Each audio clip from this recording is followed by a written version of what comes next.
Hello guys, দিনটা ছিল উইকডেজের কোনো একটা দিন আর মেয়ের স্কুল ছুটি ছিল, তাই ভাবলাম ঘরে থেকে কোনো লাভ নেই, চলো বেরিয়ে পড়ি।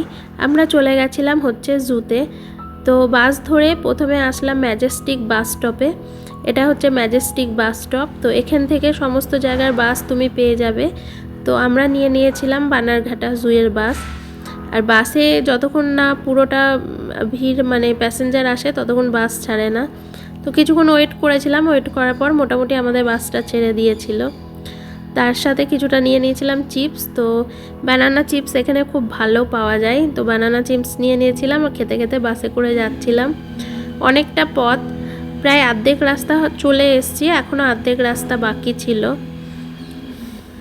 আর যেহেতু অফিস টাইমটা আমরা বেরিয়েছিলাম, যার জন্য রাস্তায় খুব একটা জ্যামের মুখে পড়তে হয়নি। এখানে তো সব সময়তে মাঝে মধ্যে বৃষ্টি হয়, কিন্তু এই দিনটা এতটাই ভালো ছিল যে বৃষ্টি ছিল না। তারপরে দেখো আমরা জুয়ের টিকিট কাউন্টারের কাছে পৌঁছে গেছি। তো এই হচ্ছে মেন এন্ট্রি। তো এখানে এই যে টিকিট কাউন্টার, এদিকে হচ্ছে অফলাইনের টিকিটের জন্য আর আরেকটা সাইডে করা আছে অনলাইনের টিকিটের জন্য। তো আমরা অনলাইনে টিকিট কেটে নিয়েছিলাম, যেহেতু অনলাইনে ভিড়টা খুব কম ছিল। তো দুটো টিকিট কেটেছিলাম, একটা মেন জুয়ে যাওয়ার জন্য টিকিট কেটেছিলাম আর একটা কেটেছিলাম হচ্ছে জঙ্গল সাফারি। তো প্রথমে চলে এসেছিলাম জঙ্গল সাফারিতে। তো জঙ্গল সাফারির জন্য এরকম বাস রাখা আছে কর্ণাটকা ট্যুরিজমের তরফ থেকে। তো এই বাসে আমরা উঠে পড়েছিলাম। এবার জঙ্গলটা হচ্ছে পাহাড়ের মধ্যে, বাস আস্তে আস্তে নিচু থেকে উপরের দিকে উঠবে। আর দেখো আমাদের এরকম বাসে খাঁচার মধ্যে বন্দি করে নিয়েছে। আর জঙ্গলে পশু পাখি সমস্ত কিছু ছাড়া, তোমার বাসের কাছেও চলে আসবে এরকম পরিস্থিতি। তো এইটাই এখানকার জুয়ের মেন যে পশু পাখি থাকবে ছাড়া, আমরা থাকবো খাঁচার মধ্যে বন্দি। তো দেখো আমরা প্রথমেই দেখতে পেলাম হচ্ছে হরিণ। দেখো এখানে কত হরিণ, সমস্ত ছাড়া ঘাস খাচ্ছে হরিণগুলো। তো বাস যেখানে যেখানে এই ধরনের পশুগুলো আছে সেখানে দাঁড়িয়ে পড়ছে ভিডিও বা ফটো তুলতে দেওয়ার জন্য। 1-2 মিনিট করে দাঁড়াচ্ছে প্রত্যেকটা জায়গায়। তো প্রথমে আমরা হরিণ দেখে নিলাম, তারপরে আরও উপরের দিকে উঠে যাচ্ছি পাহাড়ে। আর তার সাথে প্রচণ্ড ঠান্ডা হাওয়া, যত উপরে উঠছি তত ঠান্ডা হাওয়া। তারপরে দেখো হাতিটা এসে গাড়ি আমাদের দাঁড় করিয়ে দিয়েছে, পুরো গাড়ি গাড়ির পাশে এসে দাঁড়িয়ে পড়েছে। তো ভাবছিলাম গাড়িটা না ঠেলা দিয়ে উল্টে পাহাড় থেকে ফেলে দেয়, এটাই ভয় লাগছিল। কেন মাঝে মধ্যে বইতে তো এরকম দেখি যে হাতিতে গাড়ি উল্টে দিয়েছে, তো এখানেও এরকমই পরিস্থিতি। তারপরে যাক হাতিটা একটু দূরে সরে গেল।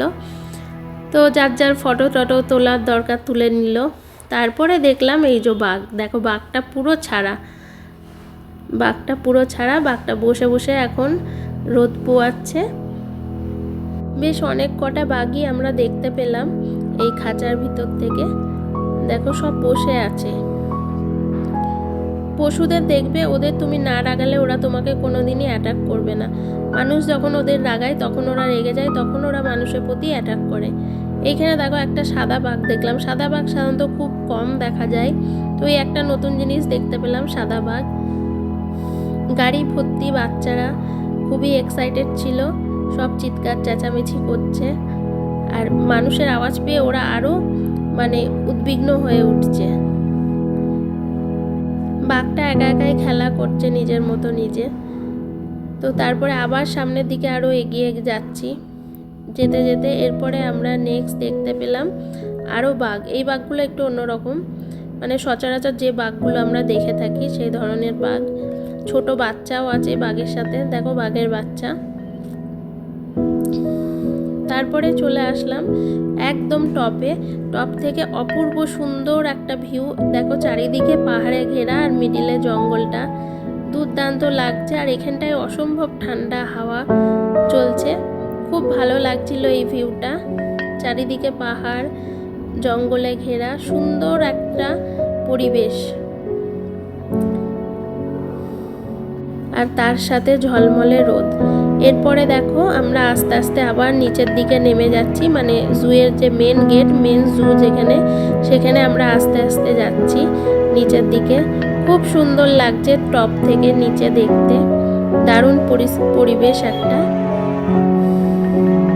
আর চারিদিকে দেখো সবুজ গাছপালা, বিভিন্ন রকমের গাছ আছে, জঙ্গলে যে সমস্ত গাছগুলো হয়। অত তো নাম আমি এই গাছগুলোর জানি না, কিন্তু অনেক ধরনের সুন্দর সুন্দর গাছ। তারপরে দেখো আমরা জুয়ের মেন গেটে এন্ট্রি করলাম। এখান থেকে হচ্ছে মেন মানে সমতলে যে জুটা আছে সেই জু এখানে ঘুরে ঘুরে দেখতে হবে। এটা মোটামুটি এখানে যে পশুগুলো আছে সেগুলো আবার খাঁচায় রাখা, মানুষ হেঁটে হেঁটে দেখবে। তো দুই ধরনের এখানে সিস্টেম করা আছে, খুবই ভালো লাগলো দেখতে। তো এই ভিডিওটা আমি পার্ট 2-তে তোমাদের সাথে শেয়ার করব। আমার ভিডিওটি কেমন লাগলো তোমরা অবশ্যই জানিও। টাটা।